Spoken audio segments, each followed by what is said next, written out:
So I'm sitting in what could possibly be the world's ugliest car ever produced. And that was the day it rolled off the assembly line. After almost 2 decades of Chicago winters and raising 3 kids all the way through college, it's only gotten worse. So why am I wasting time making videos of this ugly duckling? Well, because there's a lot we can learn from this car. And because you guys like numbers so much, I can give you all the numbers. What I paid for it, what I put into it, and what I sold it for. Let's be realistic. Supercars are cool to watch being built, but how many of you guys are actually going to build a supercar? Whereas anybody could do what I did on this car. It takes very little mechanical knowledge. And the return on investment for this car is higher than you will ever find at any supercar anywhere. And by the time you could order parts and get them delivered for a supercar, this thing is done and gone and the money's in the bank.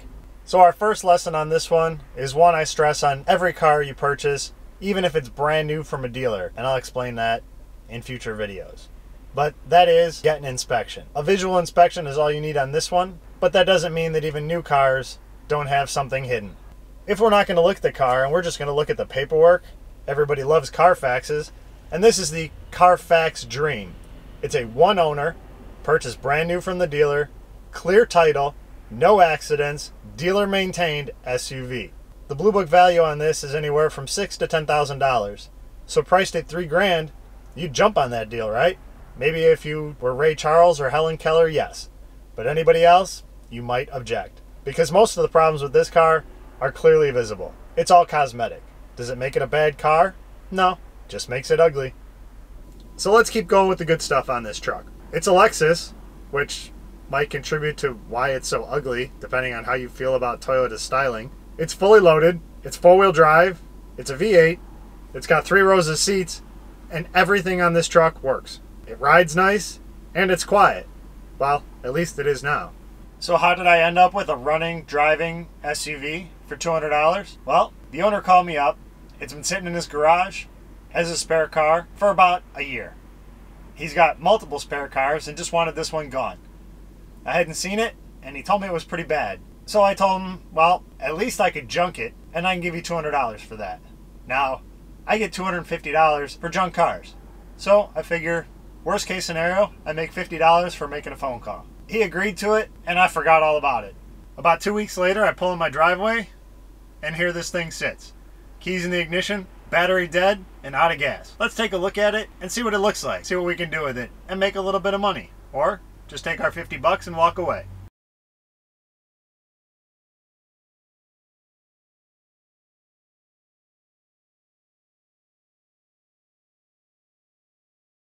So let's start with the inside. We need some washer fluid, need a little gas, no check engine lights. This thing's fully loaded. Hidden ride control underneath there. Got some free change. Oh look, tools.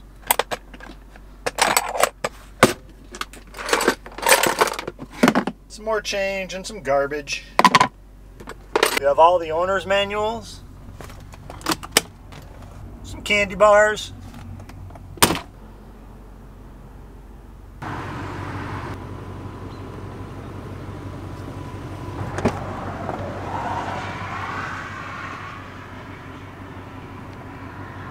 got the 3rd row seats in there.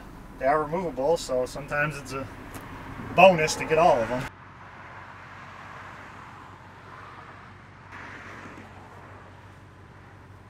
Got a little Chicago patina there. That color is known as suburban camo. Very rare color. It's actually the clear coat that got thin. Started turning white in places and then got even thinner and then peeled off. That quarter panel's been repainted, so that's why it looks different.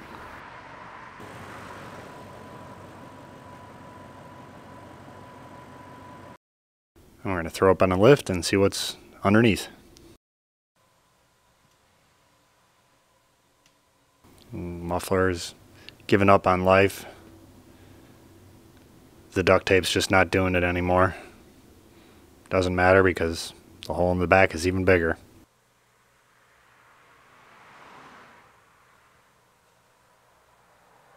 Sway bar link's also given up on life.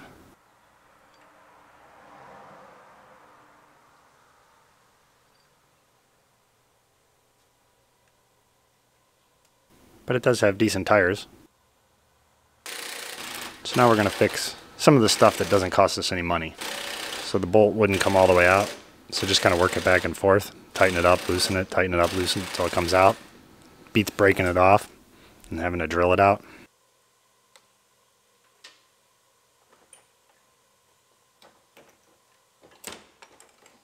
And finished off that piece.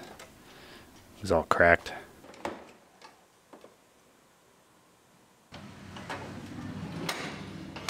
Now we're going to pull the front end out a little bit so that bumper will fit right.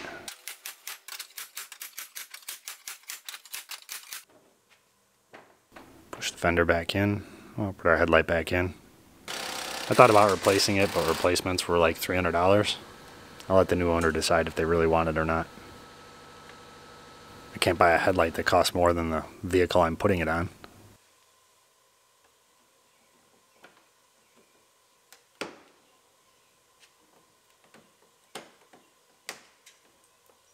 So now we're going to use a little coat hanger. That bracket that holds the rear bumper up is just rotted away. So just going to tie it back up there. Just make it look a little better. We're not going for perfection.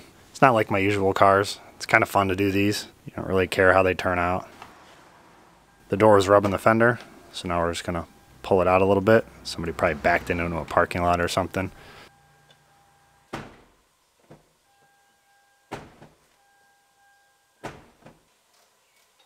First time we're going to spend any money on this thing, we're going to change the oil. Because it was pretty black and I don't know when the last time it was done. So we'll change the oil and filter.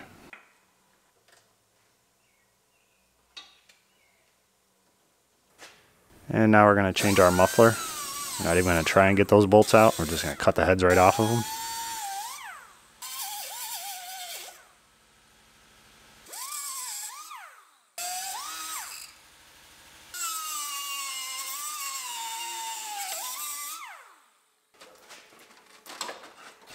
Pry off the rubber mounts.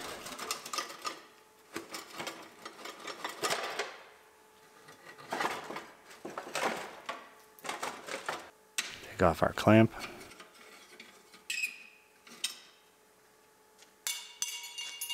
Favorite tool makes yet another appearance.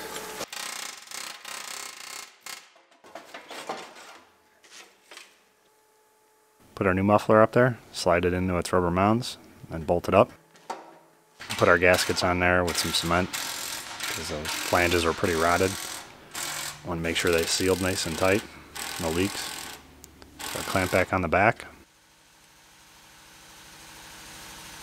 So this is the part where I would normally turn this over to my detail guy and let him work his magic.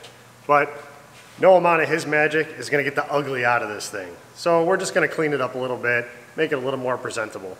Basically, put some perfume on a pig. So let's get to that. I'm just going to spray down the engine with degreaser.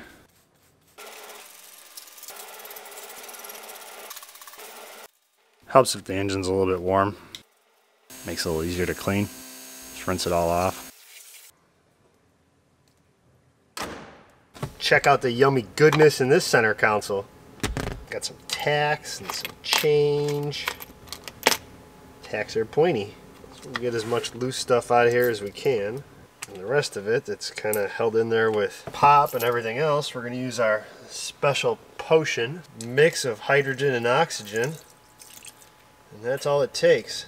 We'll let this soak for a little bit. So after letting your console change marinate for a little bit, you want to stir vigorously.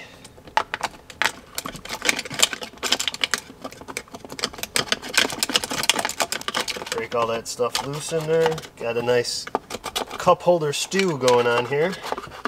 Doesn't that look good? We'll let that marinate a little bit longer. Alright, let's see how our console stew is doing. That looks delicious.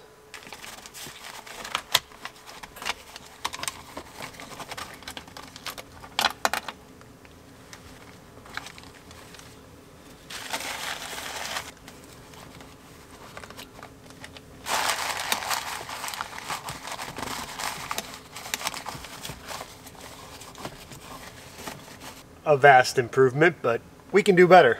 Alright, so wipe it all out of here, and we'll give it a little spray down. We'll hit it with a blowgun, which will get in all the nooks and crannies better than any brush you can find. We'll use a little towel to keep us from wearing all this stuff.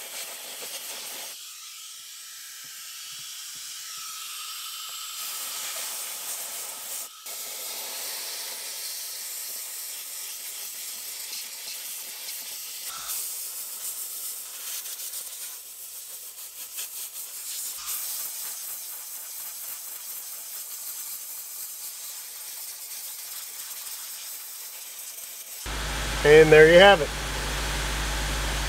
Much better than before. Now to clean up this armrest.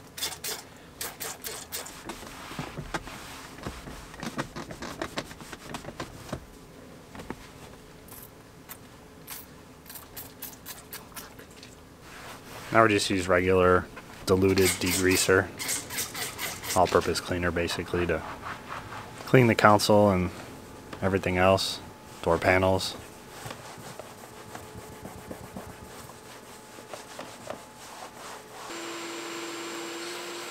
I'll vacuum it all out.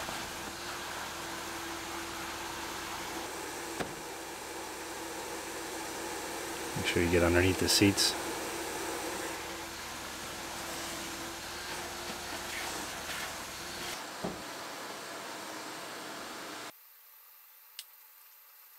Alright, clean the wheels up.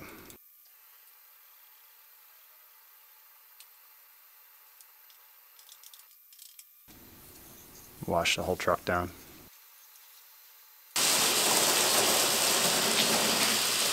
going to try and wash all the ugly off, but I don't know if it's going to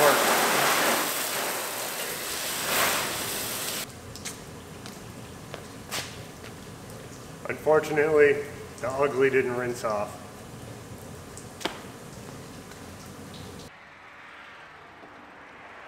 So if you're observant, you're going to notice that the seasons have changed.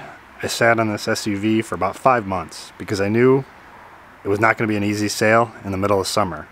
As soon as the snow started to fly, I knew this thing would sell in no time. So in the meantime, I left it down in my storage yard. I used it to haul parts around and store parts in.